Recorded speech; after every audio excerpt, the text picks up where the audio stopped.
OneCNC CAD CAM Made Easy. Let's take a look at creating text for engraving. Select the text tool, and what you're going to want to do is enter the text that you'd like to engrave. Then configure the parameters, such as the font style and the height of the text. Once that's completed, you can easily place the text exactly where you want it. Now let's convert the text to geometry.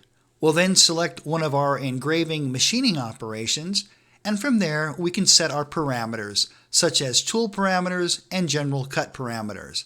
From there, let's take our engraving into the simulator. Once we've done this, you can see the toolpath has been generated exactly per our requirements. OneCNC CAD CAM Made Easy. And don't forget to click the subscribe button.